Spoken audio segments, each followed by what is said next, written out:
La espada de Damocles. Conduce Pablo Veloso.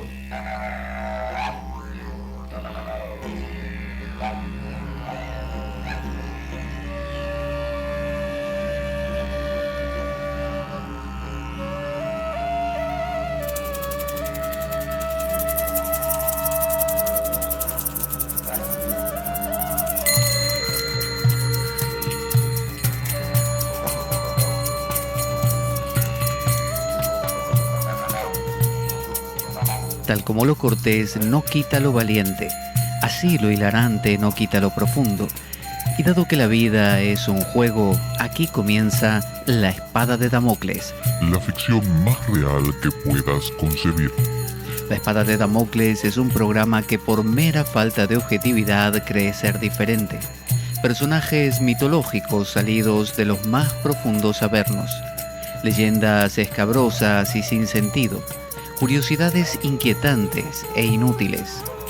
Historias antiguas malversadas por nuestra incapacidad de entendimiento. Y cuentos carentes de profundo significado. También pretenderemos sin el menor éxito entender al ser humano en toda su dimensión. En suma, si quieres desperdiciar tu vida, aquí comienza La espada de Damocles, la ficción más real que puedas concebir.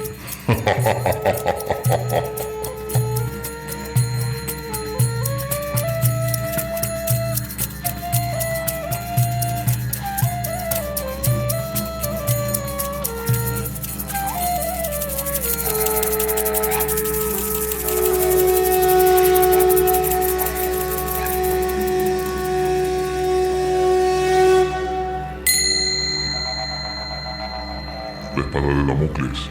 Conduce Pablo Veloso.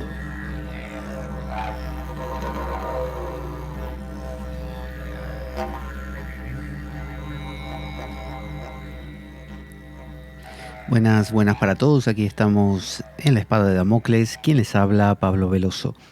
Vamos a continuar hoy recorriendo estas líneas de la fantástica regla de San Benito. Hoy me preguntaba un amigo qué era exactamente un monje. Y bueno, dando esta respuesta que estamos perfilando, ¿no? A medida que vamos analizando no solo la historia del monacato, sino también esta regla de San Benito, podemos comenzar a entender que cuando hablamos de monje, cuando hablamos de regla, no nos referimos ni necesariamente a un religioso o a alguien que esté vinculado a una institución religiosa necesariamente. Tampoco nos referimos con una regla a algo estricto, algo fijo, algo que se nos imponga, sino que hemos aprendido a ver que un monje es aquel que conduce toda su actividad en una sola dirección. De ahí viene ese monos, es una recolección, una especie de introversión, ¿no? O una especie de dedicación a un solo fin.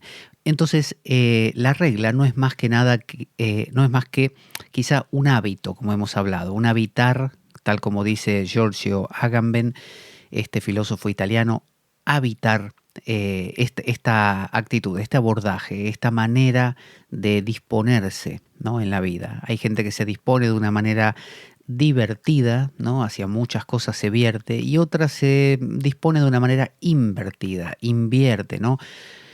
Hay gente que se dedica a una cosa en particular y hay gente que la pluralidad de intereses justamente la arrastra de aquí para allá. Entonces se trata en este caso de comprender esta regla monástica como un habitar. Y estamos recorriendo la regla de San Benito porque es una regla emblemática, es conocida como la regla, la santa regla, como si hubiese muchas, pero esta es la clave. Y hubo otras antes que esta, y hubo muchas después, pero las que vinieron después tomaron como base nada menos que a esta regla, la de San Benito. Estamos ahora en la parte de la acogida de los huéspedes. Es muy simbólico, muy distintivo de los monasterios el hecho de acoger a las personas que se acercan. Yo he ido muchas veces como un huésped a monasterios benedictinos sobre todo, o sea, trapenses mejor dicho, que es una especie de variación dentro de lo benedictino. Y bueno, se recibe al huésped con mucho cariño, con mucha dedicación, porque en última instancia, si lo trasladamos esto a un fenómeno interior, recibir a los huéspedes es renovarse, ¿no? Porque el huésped siempre trae algo distinto, siempre te cuenta algo nuevo. Quedarse con los de siempre está bien, pero llega un punto que uno empieza a entrar en una especie de tautología, empieza a girar en círculos y no logra avanzar. Entonces, en este caso lo que nos propone Benito es a todos los huéspedes que se presenten en el monasterio ha de acogérselos como a Cristo, porque Él lo dirá un día: era peregrino y me hospedasteis. Mateo 25:35. A todos se les tributará el mismo honor, sobre todo a los hermanos en la fe. Gálatas 6:10. Y a los extranjeros. Una vez que ha sido anunciada la llegada de un huésped, irán a su encuentro el superior, o sea, el abad, y los hermanos con todas las delicadezas de la caridad. Lo primero que harán es orar juntos y así darse mutuamente el abrazo de la paz. Este ósculo, este beso de paz, no debe darse sino después de haber orado, para evitar los engaños diabólicos. Fíjese cómo va en busca del huésped enseguida, es decir, enseguida se busca propiciar a ese huésped, se busca enmarcarlo además rezando primero, porque no se trata de que cualquier cosa que venga, supóngase que usted va por la calle, se encuentra con un amigo o lo llaman por teléfono, ese es el huésped, ese es algo que entra en su vida, pero usted primero tiene que rezar con eso, tiene que orar, es decir, tiene que hacerlo pasar la prueba de si, como un filtraje, como si eso, para saber si eso realmente tiene una sintonía con lo que usted es, ¿no es cierto? O con su propósito de vida. Porque hemos hablado que el ser un monje, aún en la vida cotidiana, implica que todas nuestras intenciones vayan en una sola dirección. Entonces, orar te une en un léxico común. Cuando dos personas rezan, están obviamente de acuerdo en que son, en este caso, si son cristianas, que lo son. Si fueran, no sé, islámicas o hindúes, en cada caso serán eso. Pero es como quien, no sé, se encuentra con un amigo y le pregunta qué le parece el partido de fútbol de ayer. Y si el amigo le empieza a comentar y a darle sus opiniones, bueno, uno sabrá que es un futbolero, ¿no? Tanto como uno mismo, ¿no? Y uno se sentirá como en casa. Entonces, lo nuevo es el amigo que llega, pero el código es que tenga una nota común. De lo contrario, no va a coincidir con nuestro propósito. Dice, hasta en la manera de saludarles deben mostrar la mayor humildad a los huéspedes que acogen y a los que despidan. Es decir, en todo momento, fíjese, habla de humildad, porque se trata de aprender. Benito nos dice, enciérrense en, no sé, en vuestro monasterio y que no entre nadie. Los cartujos, por ejemplo, tienen este régimen. Y fíjese qué curioso, los cartujos, que son los de las famosas cartujas, de San Bruno, ese es el fundador, nunca han tenido reformas. O sea, en toda su historia no han reformado su orden, es siempre igual. Se ha conservado, es la única de todas. Y es la única de todas que no recibe a nadie. O sea, no se puede entrar en la cartuja. Usted puede ir, no sé, aquí en Barcelona, creo que es la de Miraflores. Usted puede ir a las inmediaciones, visitar. Hasta creo que hay uno de los hermanos que lo lleva a dar unas vueltas, le vende, no sé, un licor, una mermelada, pero adentro no entra ni loco. O sea, usted tiene que ser un novicio para poder entrar. Si no es candidato a ser cartujo, ahí no lo dejan pasar. Entonces, Benito lo que quiere es esta renovación. Entonces nos propone que en nuestra aproximación monástica de la vida interaccionemos con otros, pero que filtremos, sepamos bien con quién, que oremos primero, que tanteemos, a ver qué tan afín es a nosotros. Y extrapolémoslo esto del plano religioso y llevémoslo a lo que sea. Si usted es una persona que, no sé, es un músico y está trabajando en su disco y está produciendo canciones, bueno, quizá cuando se encuentre con la gente, filtre también, porque necesita hablar con gente que apuntale su proyecto, necesita renovarse de nuevas ideas respecto a su proyecto. Pero imagínese que usted no filtra, como músico que es, y bueno, y se cruza con alguien que lo distrae hablándole del fútbol, de política, y cuando quiere acordar usted perdió sus energías, las dispersó. Entonces dice que hay que recibir y despedir con mucho cariño, con la cabeza inclinada, postrado el cuerpo en tierra, adorarán en ellos a Cristo, a quien reciben. O sea, se ponen postrados en tierra. Y esta postración es una postración en forma de cruz, con la cara mirando al suelo. O sea, están haciendo la misma postración que hacen cuando se ordenan, ¿no? O quizás se puede hacer también una postración, simplemente una genuflexión y tocar con la frente al suelo.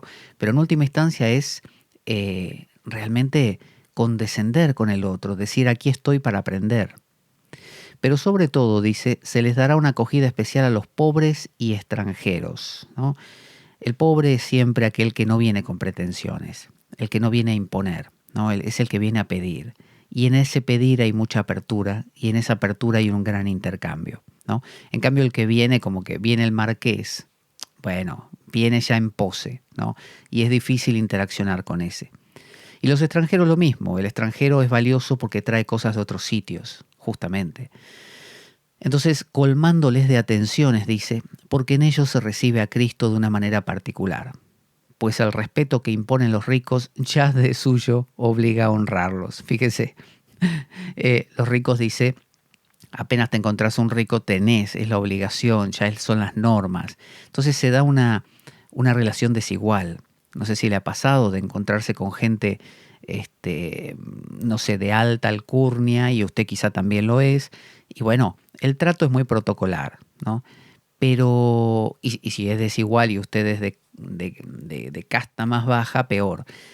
Pero si usted se encuentra con alguien pobre, alguien necesitado, un extranjero, siempre hay ahí una fecundación mutua porque uno aprende, ¿no? Porque el otro está abierto también, como le decía. La hospedería se le confiará a un hermano cuya alma esté poseída por el temor de Dios. Es decir, si usted pone un hospedero, que es el único monje que va a tratar con la gente, los demás siguen con sus quehaceres, que tiene un mal carácter terrible, y bueno, no va a haber posibilidad de ninguna interacción, porque el tipo tiene mala actitud. Entonces se busca que sea alguien amable. Bueno, de la misma manera, si usted le está diciendo cada vez que te encuentres con ese pobre o con ese extranjero, hay que presentar la mejor cara. Porque si uno está acostumbrado a poner cara de que se chupó 3 limones, y bueno, aunque te venga el pobre abierto, el extranjero, el diferente, el que te cuente cosas y hagas el filtro de rezar o de lo que fuera, de ese tanteo, no va a haber intercambio, porque el otro ya te ve la cara y se aparta. En ella debe haber suficientes camas preparadas, dice, y esté siempre administrada la casa de Dios prudentemente por personas prudentes, ¿no? Siempre es esa llamada al sentido común, ¿no? A tratemos de cuidar al otro, ¿no? De ocuparnos bien, dice Benito. Capítulo 54, dice, si el monje, es un condicional, si el monje ha de recibir cartas o cualquier otra cosa, de eso va a hablar. Dice, al monje no le está permitido de ninguna manera recibir ni de sus padres, ni de ninguna otra persona, ni de entre los monjes mismos, cartas, eulogias, ni otro objeto, ni otro obsequio cualquiera, sin autorización del abad. Y aunque sean sus padres quienes le envíen cosa alguna, se atreverá a recibirla, ni aunque sean sus padres, se atreverá a recibirla sin haberlo puesto antes en conocimiento del abad. Pero aun cuando disponga que se acepte, podrá el abad entregarla a quien desee. O sea que si vienen tus padres y sos monje de un monasterio y te regalan, no sé, un libro, el abad puede disponer que ese libro no te lo quedes, sino que se lo va a dar al monje que duerme en la habitación de al lado, ¿no? O en la cama al lado. ¿Por qué? Porque el abad considera que ese libro de repente, no sé, te va a volver soberbio y que el otro hermano al que estuviste denostando, ese lo va a recibir y así aprendes una lección, por ejemplo. Entonces, se trata de no estar recibiendo cartas continuamente. ¿Por qué? Es como el que quiere recuperarse de una adicción, que no lo dejan interaccionar con su familia, aunque su familia lo quiera, porque le pueden hablar de cosas que lo distraigan, le pueden hacer acordar de cosas que él hacía. Vio que los padres, aunque uno se haga monje, por ejemplo, no es que lo ven a uno como monje. Uno siempre es el niño, el hijo, ¿no? Y viene la madre y quizá nos hace acordar de lo que hacíamos de pequeño. Y bueno, uno pierde de nuevo ahí el norte. Entonces, se trata de que si querés llevar una vida monástica, hay que restringir aún. Es decir, hay como que filtrarlo todo. Todo tiene que coincidir con un propósito. Y usted dirá, bueno, qué feo, ¿no? Qué vida fea el tratar todo el tiempo de tamizar lo que uno hace, es como muy antinatural. Sin embargo, fíjese que si usted es, no sé, un músico y tiene que componer, como le decía, o un político y tiene que armar su campaña, o un jugador de fútbol, que antes se hacían las famosas concentraciones, ahora ya no sé, creo que no se hacen más, que consiste en que una semana antes más o menos del gran partido o del inicio de temporada, los jugadores tienen que quedarse concentrando. Es decir, no ven a su familia, no ven ni a su esposa, ni a su novia, ni a sus hijos. Se quedan todos juntos en una casa determinada y bueno, cada día entrenan, hablan de fútbol, ven videos de jugadas de fútbol. Es decir, y el entrenador es el que, el director técnico o entrenador, es el que decide si, por ejemplo, van a jugar un rato a la Play para distraerse porque lo necesitan o no y siguen concentrándose en lo que les puso. Es decir, hay una direccionalidad. Hoy en día creo que en el fútbol ya no se hace esto. Pero bueno, aquí es lo mismo. Si usted quiere realmente dar un gran paso en una dirección, tiene que concentrar energías. Si usted quiere sacar un proyecto, si usted quiere estudiar para un examen y está recibiendo mensajes de WhatsApp a cada rato de todos sus amigos o de su familia inclusive, ¿no? De un grupo de WhatsApp familiar, bueno, usted no se va a concentrar.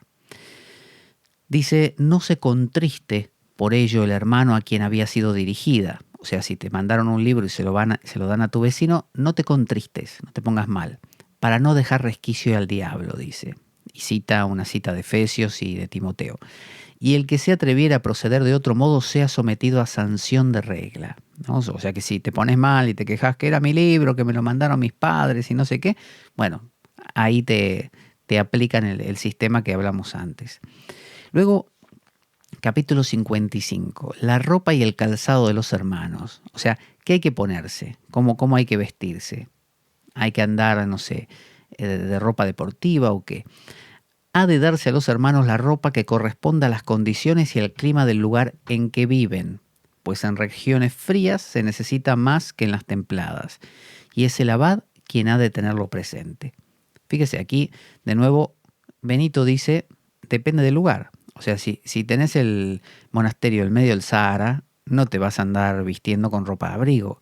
En cambio, si tenés el monasterio en medio de Siberia, bueno, abrígate porque te vas a enfermar. Entonces, es buscar ese punto medio.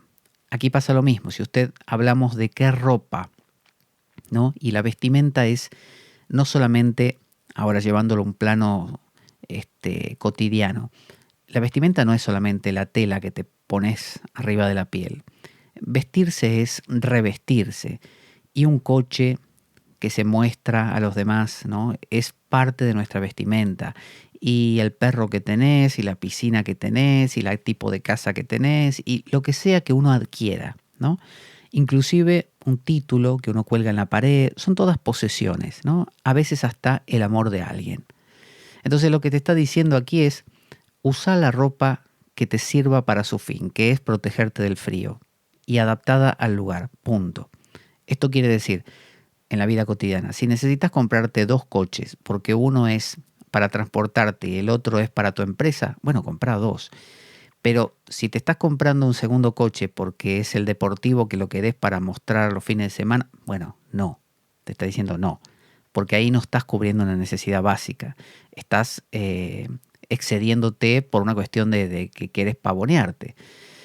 Entonces dice, la cogulla lanosa en invierno y delgada o gastada en verano. Son parte de la ropa del monje. Un escapulario para el trabajo, escarpines y zapatos para calzarse. Punto. No hagan problema a los monjes del color o la tosquedad de ninguna prenda. O sea, te está diciendo, no te fijes si de repente tu coche, no sé, no es el último modelo, o el móvil que tenés hace 3 años que lo tenés o 4, da igual, no te fijes en eso. Mientras te funcione, mientras cumpla su función, ya está. Dice, porque se adaptarán a lo que se encuentre en la región donde viven o a lo que pueda comprarse más barato.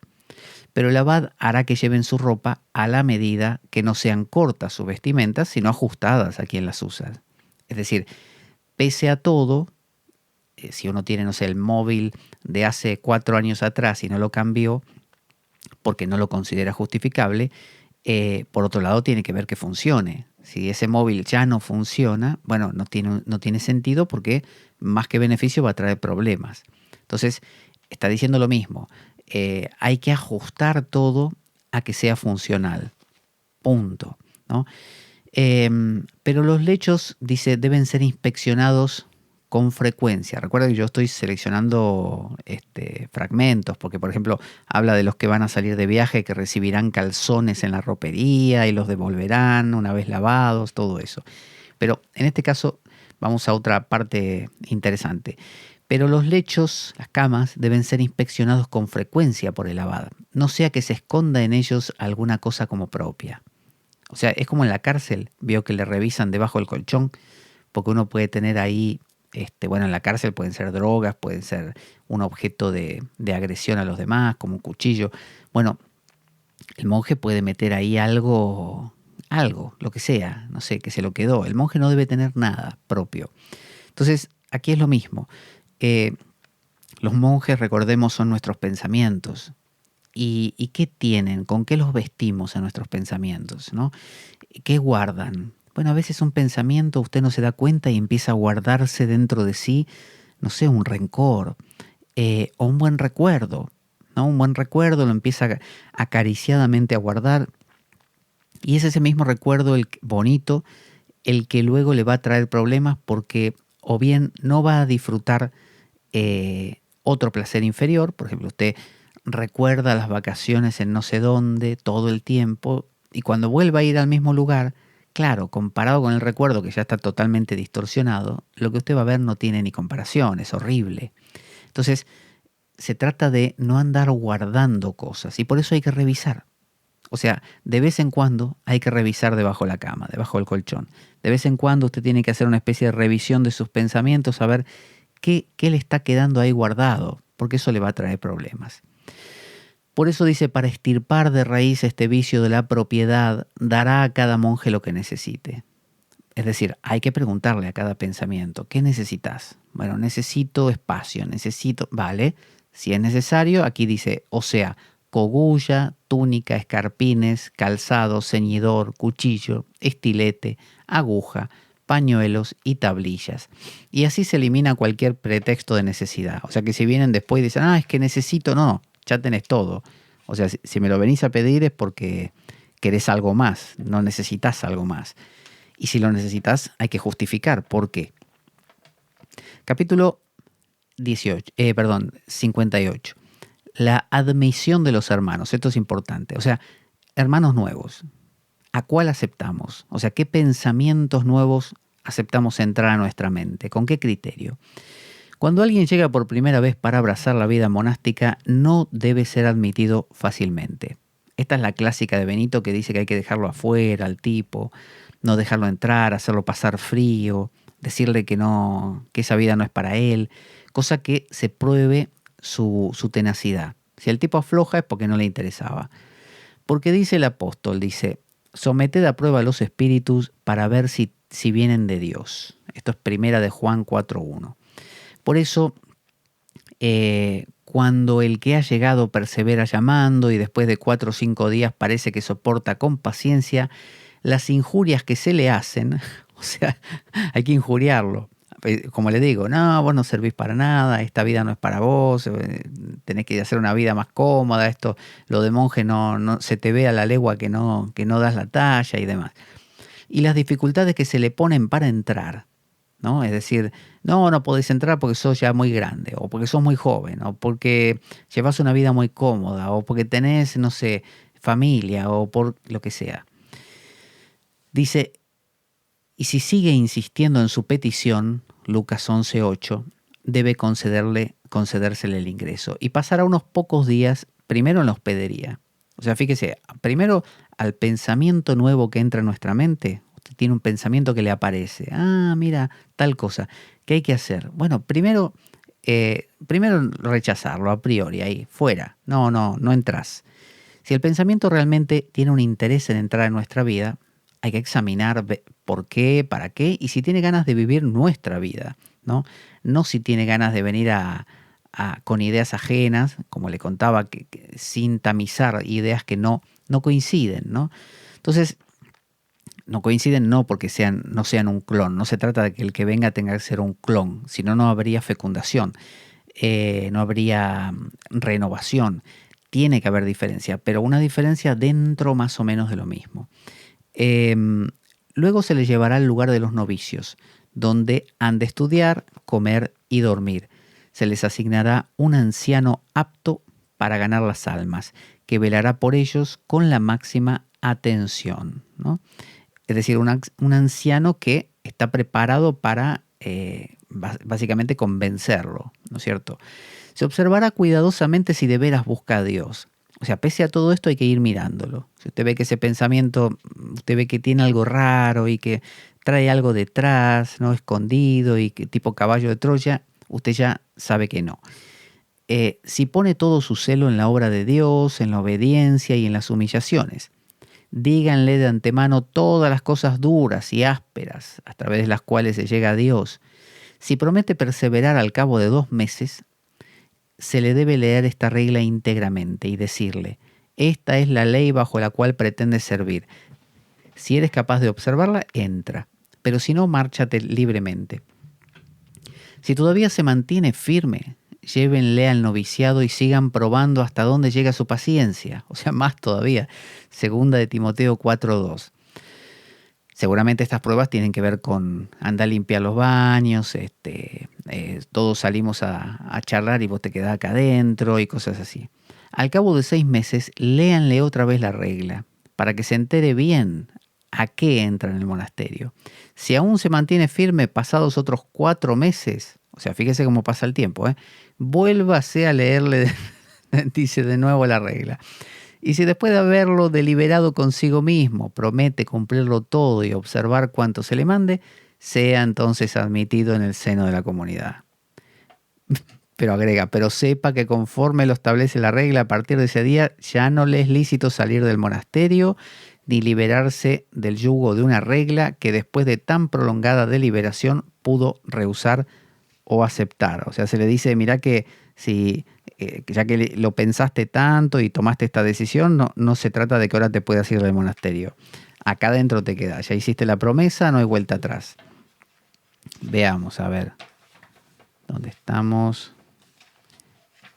Aquí, los porteros del monasterio. Esto estamos en el capítulo,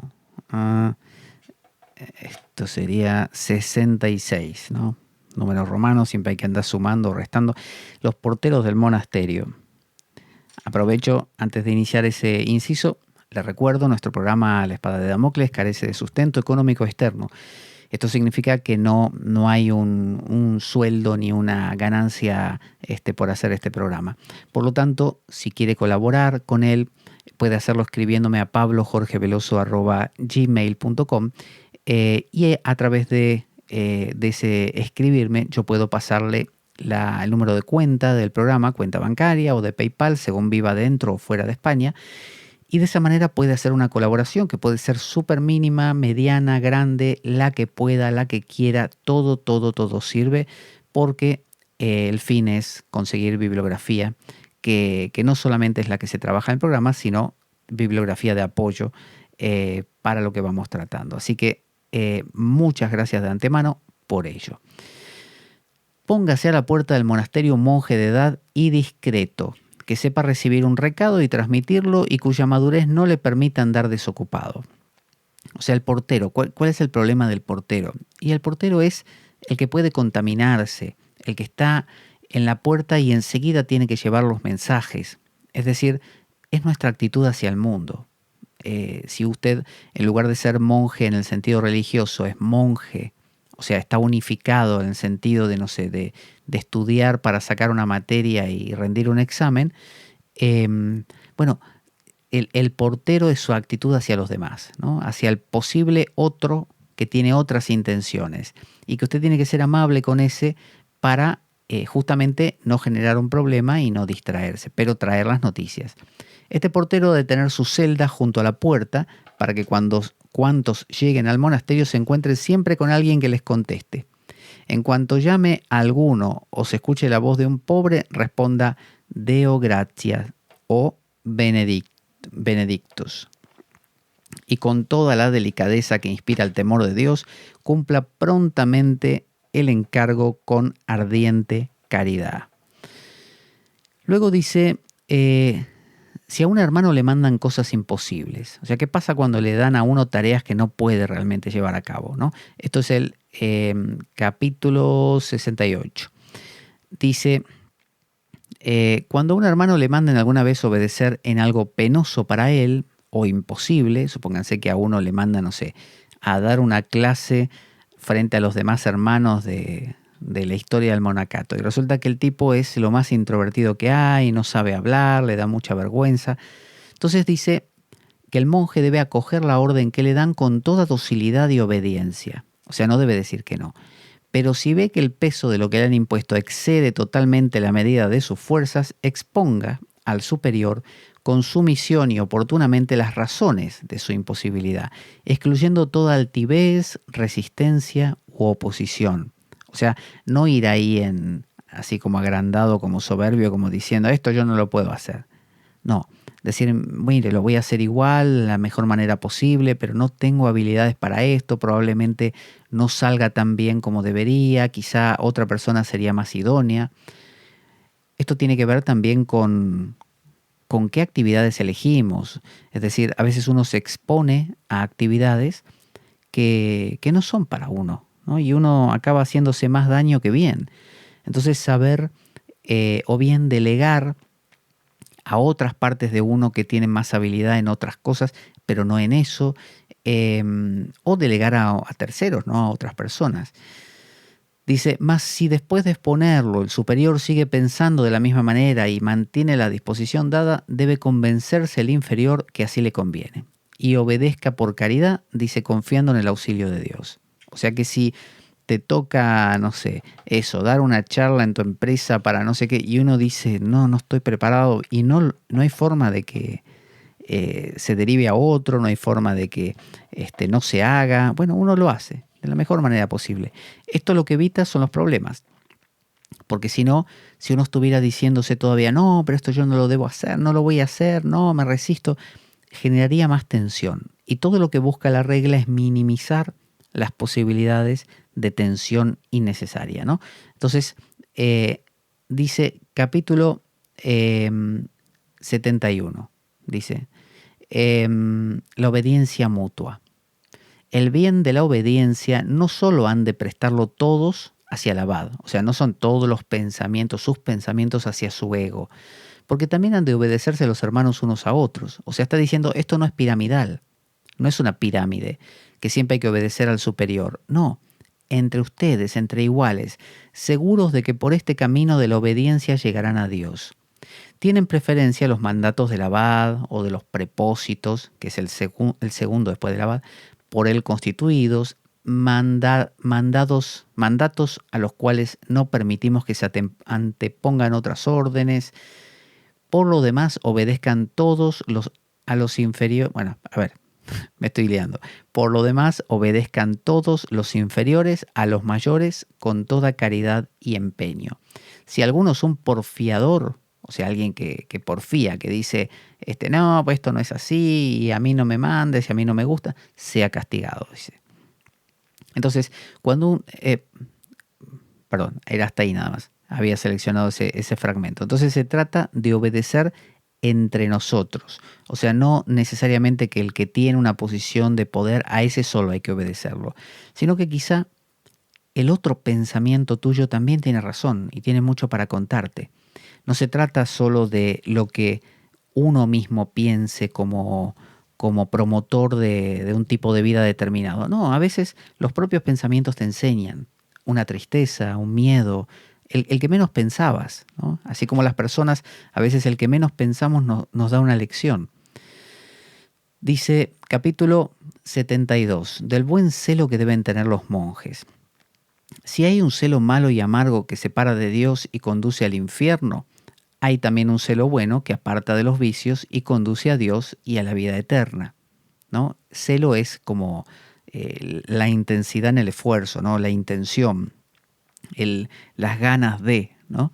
Hay unas ganas buenas y unas ganas malas. Hay un deseo bueno, un deseo malo. Este es el celo que los monjes deben practicar con el amor más ardiente, es decir, se anticiparán unos a otros en las señales de honor. Romanos 12:10. Se tolerarán con suma paciencia sus debilidades, tanto físicas como morales. Se emularán en obedecerse unos a otros. Nadie buscará lo que juzgue útil para sí, sino más bien para los otros. Romanos 10:24-33, Filipenses 2:4. Se entregarán desinteresadamente al amor fraterno. Y cita otros pasajes. Temerán a Dios con amor. Amarán a su abad con amor sincero y sumiso. Nada absolutamente antepondrán a Cristo y el que nos lleve a todos y que Él nos lleve a todos juntos a la vida eterna. Es decir, lo que te está diciendo es eso que Freud llamaba la libido. La libido es la fuerza básica de la vida, lo que los hindúes llaman kundalini, la energía serpentina que duerme en la base de la columna, la energía que te mueve. Bueno, dice, esa energía que te mueve, podés dirigirla, como bien saben también los hindúes, podés dirigirla a tener fama, dinero, poder y no sé, y viajar mucho, o la podés dirigir hacia otras cosas, ¿no? En este caso el monje es el que busca concentrar todo en una sola cosa, concentrar toda esta energía. Entonces, hacer que en lugar de dispersarse se concentre.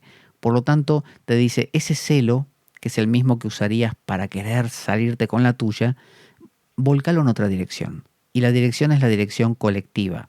Esto es un proyecto colectivo. Es como si querés estudiar para un examen que rendís al día siguiente y en lugar de colaborar con todas tus acciones, tus hábitos, tus deseos, tu mente, tu memoria, tus emociones, todo en la misma dirección, tirás solamente para una cosa. Por ejemplo, tengo ganas de comer chocolate, tengo ganas de ver una película, tengo ganas... Y las otras partes tuyas dicen, no, pero nosotros queremos estudiar para el examen. Y esa parte tuya, la que quiere ver la película, dice, a mí qué me importa, yo quiero ver la película. Ese es un celo mal usado, dice San Benito. Capítulo 73. No queda prescrita en esta regla toda la práctica de la perfección. ¿Qué quiere decir? Este es el final. El final dice, hemos esbozado esta regla para que observándola en los monasterios demos pruebas, al menos, de alguna honestidad de costumbres o de un principio de vida monástica. O sea, te está diciendo, esta regla no es la vida de santidad. Esta vida es, pero nada, una dádiva, pero así, mínima, nimia, ¿no? Esto es insignificante, te está diciendo. O sea, si cumplís todo lo que dice esta regla, ni siquiera le llegás a los talones a un monje. Dice, por eso hemos esbozado esta regla para que observándola en los monasterios demos pruebas al menos de alguna honestidad. Por eso es que decíamos que Benito no está tratando con monjes que él considera que son, no sé, los super monjes. No, por el contrario, él sabe que el ser humano, si ahora lo trasladamos a lo que es la mente humana, es un caos, es un caos. Entonces, lo mejor que podés pretender es que haya un cierto tipo de orden. Eso es lo mismo que pretende Benito, no una perfección. Mas el que tenga prisa por llegar a una perfección de vida, tiene a su disposición las enseñanzas de los santos padres. O sea, te está diciendo, si realmente te interesa avanzar, si te interesa en lo que sea, ¿no? Hablemos también de un proyecto, de rendir ese examen, lo que sea. Bueno, dice, tenés a tu disposición las enseñanzas de los santos padres. ¿Qué son los santos padres? Son los primeros cristianos, estos que se fueron a vivir al desierto de los primeros siglos del cristianismo, huyendo del Imperio Romano, huyendo también de la naciente iglesia aceptada por el imperio, ¿no? Lo que te está diciendo es que ahí está la cosa, que lo que te está dando acá es como una especie de medicación endulzada, ¿no? y diluida, como cuando a un niño le das una medicación que sabe sabrosa porque le pusieron sabor, pero al final el efecto es mínimo. Si querés una medicina fuerte, te dice tenés que tomarte tal cosa, que es amarga como la hiel. Entonces te dice, si querés algo verdadero, están los santos padres. Entonces son los tipos que no te van a hablar de que bueno, si podés, si hace frío. No, te van a decir, dale a tope, ¿no? Que los encontramos, no sé, en la Filocalia, en los apotegmas de los padres del desierto, o en las obras de Casiano, justamente, que hablan mucho de esos padres. Dice que si se ponen en práctica esas cosas, llevan al hombre hasta la perfección. Porque efectivamente, ¿hay alguna página o palabra inventada por Dios en el Antiguo o en el Nuevo Testamento que no sea una norma rectísima para la vida del hombre? O sea, está diciendo, otra cosa que podés hacer, anda a la Biblia. O sea, todo lo que diga en la Biblia, en el Antiguo o Nuevo Testamento, eso es la regla monástica. Como diciendo, yo lo que te hice acá, dice Benito, es una adaptación por si tenés pereza de leerte la Biblia o por si tenés pereza de leerte lo de los padres o cumplirlo. Te estoy dando una especie de plan B o plan C directamente. Dice, ¿o es que hay algún libro de los santos padres católicos? Recuerde que en esta época no había católicos y protestantes. Católico quiere decir universal, ¿no? Así se denominaba la iglesia. De los santos padres católicos que no nos repita constantemente que vayamos por el camino recto hacia el Creador. Ahí están, dice, las colaciones de Casiano, ¿no? De los padres, sus instituciones y vidas. Otro de los libros de Casiano. Uno se llama Colaciones y otro Instituciones y Vidas. Y también la regla de nuestro padre San Basilio, que era una regla que existía antes que la de Benito. ¿Qué otra cosa son sino medios para llegar a la vida de los monjes obedientes y de vida santa? Mas para nosotros, que somos perezosos, relajados y negligentes, se incluye. Fíjese qué detalle, ¿eh? Benito se incluye.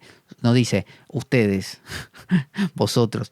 Dice, son un motivo de vergüenza y confusión. O sea, leer esas vidas, esos escritos, te hacen sentir, nada, un gusano. Por eso dice, son motivo de vergüenza, pero también de confusión, como diciendo, entonces, ¿qué estuve haciendo yo todo este tiempo? Siguiendo la regla, pero no llegándole a los talones a esta gente. Tú, dice, pues quien quiera que seas, que te apresuras por llegar a la patria celestial, cumple con la ayuda de Cristo esta mínima regla de iniciación que hemos bosquejado. Mínima, fíjese lo que dice, mínima. Y así llegarás fielmente, con la protección de Dios, a las cumbres más altas de la doctrina y virtudes que acabamos de recordar.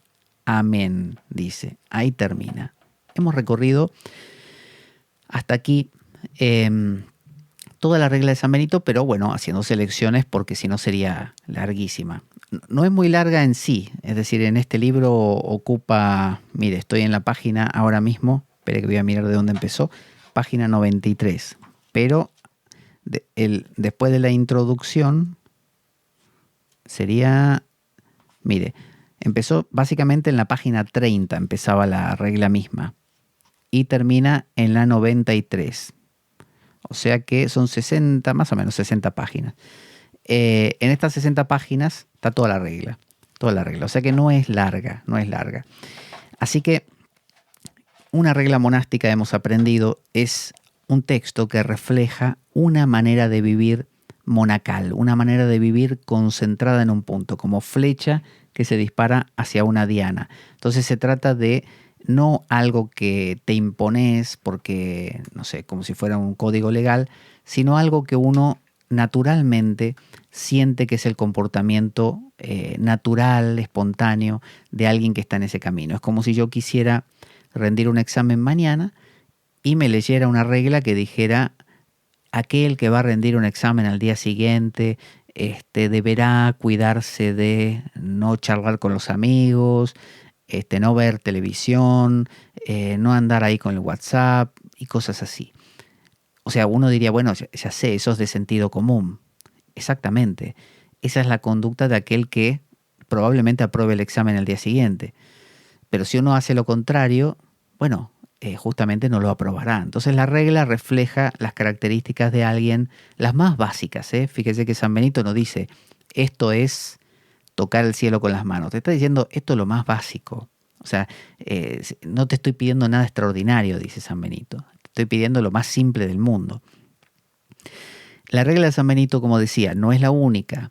Después de él aparecieron reglas para las distintas órdenes monásticas y siguen habiendo reglas. Hasta el mismo San Francisco de Asís, que era reticente a crear una regla, le pidieron sus frailes, por favor, que hiciera una regla porque ante el Papa tenían que tener un código de conducta, ¿no? Que los definiese, que los separase de otros. Porque en última instancia el monje quiere saber, ¿qué hago? O sea, ¿qué es ser benedictino? ¿Qué es ser cartujo? ¿Qué es ser agustino? ¿Qué es ser, no sé, dominico? ¿Cómo nos diferenciamos los dominicos de los benedictinos? Y bueno, hay ciertos detalles, en general son muy parecidos, pero detalles en la conducta, que es lo que se llama normalmente el carisma. Entonces, el carisma de San Benito y de los benedictinos y trapenses, bueno, tiene más que ver con trabajar y rezar. Y en el medio aceptar huéspedes, pero trabajar y rezar. Los cartujos no, los cartujos tienen más esto de rezar. Los, no sé, dominicos además tienen lo de enseñar, porque son frailes, entonces enseñan en colegios y demás. Los franciscanos tienen su característica de mendigar o de andar muy pobremente entre el pueblo y así. Entonces, cada regla monástica lo que va a hacer es ir resaltando esos pequeños detalles, pero en sí van a seguir a esta que se llama la santa regla, ¿no? La regla básica. ¿Por qué repetimos? ¿Por qué es la regla tomada como norma, ¿no? Como norma para las que vienen? Porque es muy balanceada. Hubo otras reglas antes que esta, más largas, más complicadas, llenas de citas bíblicas, con muchas, no sé, arengas y no sé qué. Pero bueno, eran demasiado barrocas y esta resultó más simple, más efectiva, más humana, más balanceada y demás.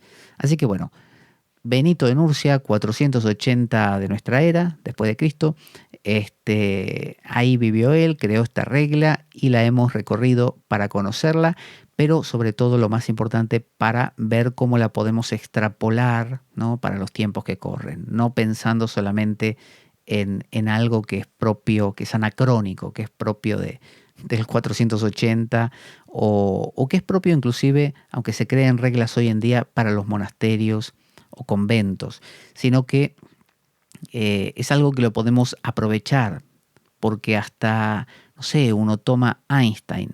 Yo me imagino que el tipo, para sentarse a pensar en las grandes cosas que pensaría, o cualquier científico o alguien en cualquier campo del saber que necesite concentrarse, bueno, esta es la vida que llevarían.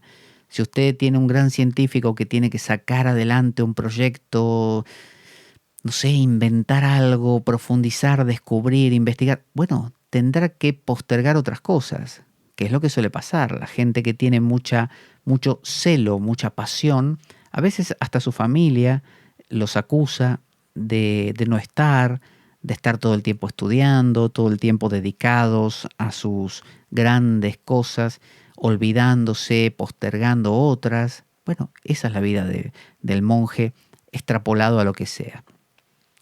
Vamos a escuchar nuestra cortina de despedida. Antes les recuerdo que está mi libro por ahí en Amazon, disponible en papel, en digital, Sadhana el Camino Interior, Sadhana el Camino Interior.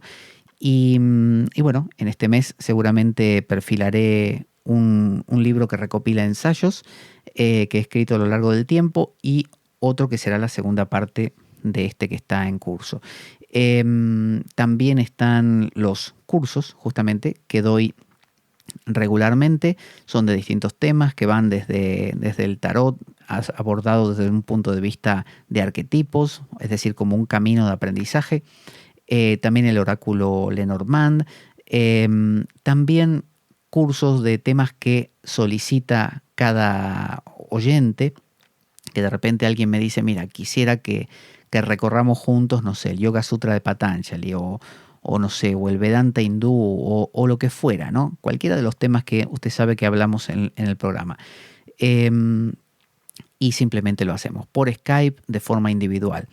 También está el ordenamiento vital, que es, en este caso, no para estudiar, sino cuando uno tiene una cuestión a resolver en su vida personal y simplemente la plantea y la vamos trabajando juntos, no de mi parte guiando o conduciendo o diciendo qué hacer, sino más que nada haciendo preguntas oportunas que permitan mostrar inconsistencias, contradicciones y se aclare mucho más entonces el panorama para quien pregunta.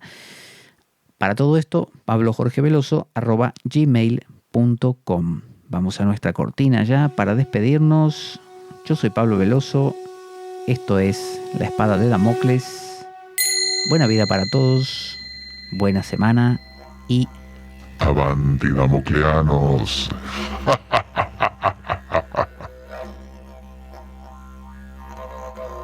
La Espada de Damocles. Conduce Pablo Veloso.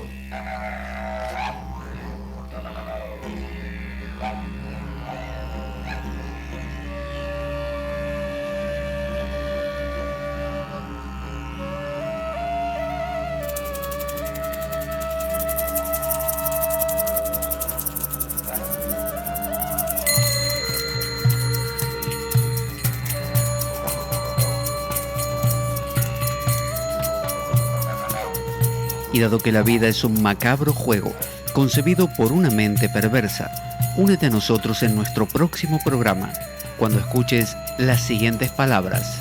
La Espada de Damocles, la ficción más real que puedas concebir. Buena vida para todos, buena semana y... ¡Avanti damocleanos!